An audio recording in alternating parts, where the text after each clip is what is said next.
सादर करणार आहोत। आमच्या ग्रुपमध्ये श्रीकांत सर, बंसी, प्रतीक्षा, योगेश यादव आणि किशोर इतके जण आहोत आणि आम्ही तुमच्या समोर बालविवाह याबाबतची एक छोटीशी लघुनाटिका सादर करत आहोत।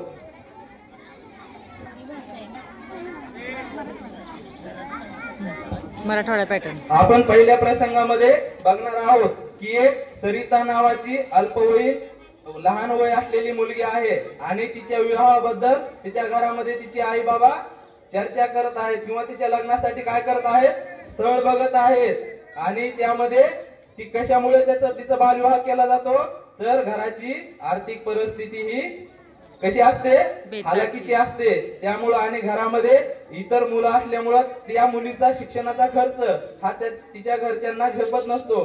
त्यामुळे तिच्या घरचे काय करतात, तिचं कमी वयात लग्न करून देण्यासाठी प्रयत्न करतात किंवा स्थळ बघतात। तर हे आपण पहिल्या प्रसंगामध्ये बघूया।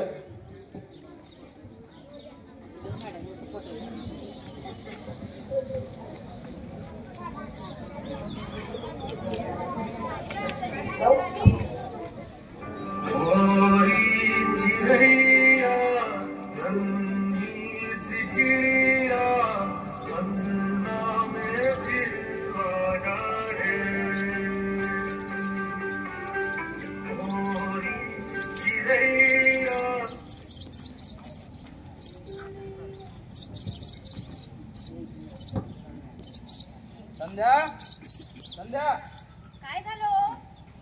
सरिता कुठे गेली आहे? आहे की घरीच आहे, अभ्यास करत असेल। काय करणार अभ्यास करून ती? का असू दे की त्या अभ्यास करायला द्या, आपण तिला शिकायला घातले म्हटल्यावर ती शिकणारच ना। शाळेमध्ये खूप चांगल्या पद्धतीने ती अभ्यास करते, खूप हुशार आहे ती, अभ्यास करत असेल, करू दे ना। तुम्हाला काय झालंय? बर बर करू दे। मी आपले रोहित भाऊजी आले, मी जरा त्यांना भेटून येतो बाहेर। ठीक आहे, जाऊन या तुम्ही।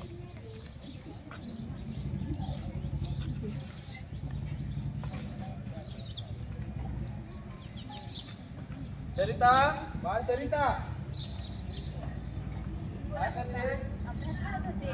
बर बर, आई कुठे गेली तुझी? आहे घरी। बर बर, तू अभ्यास कर आणि आईला पाठवून दे, जरा मला बोलायचंय। हो बाबा।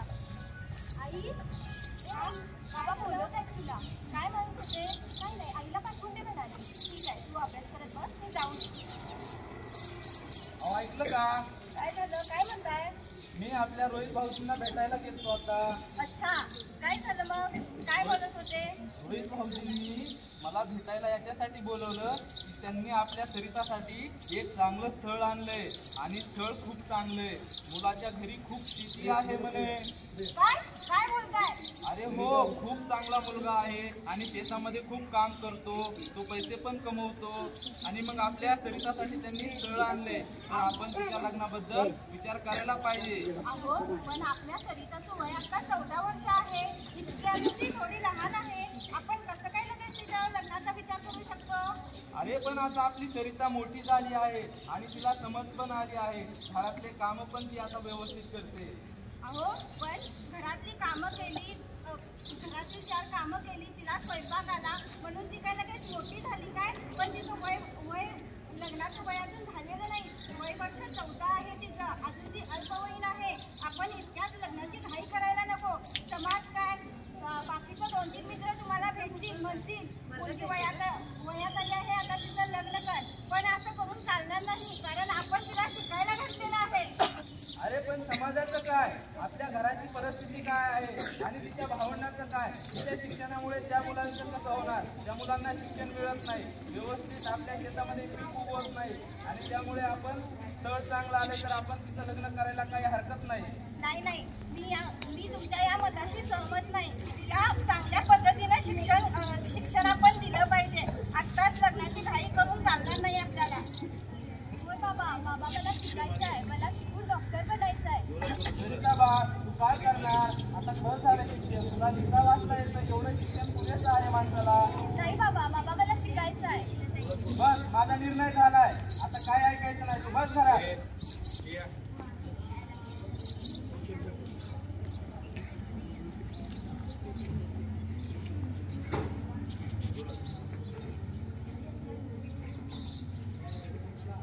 संध्या, हा, काय ते?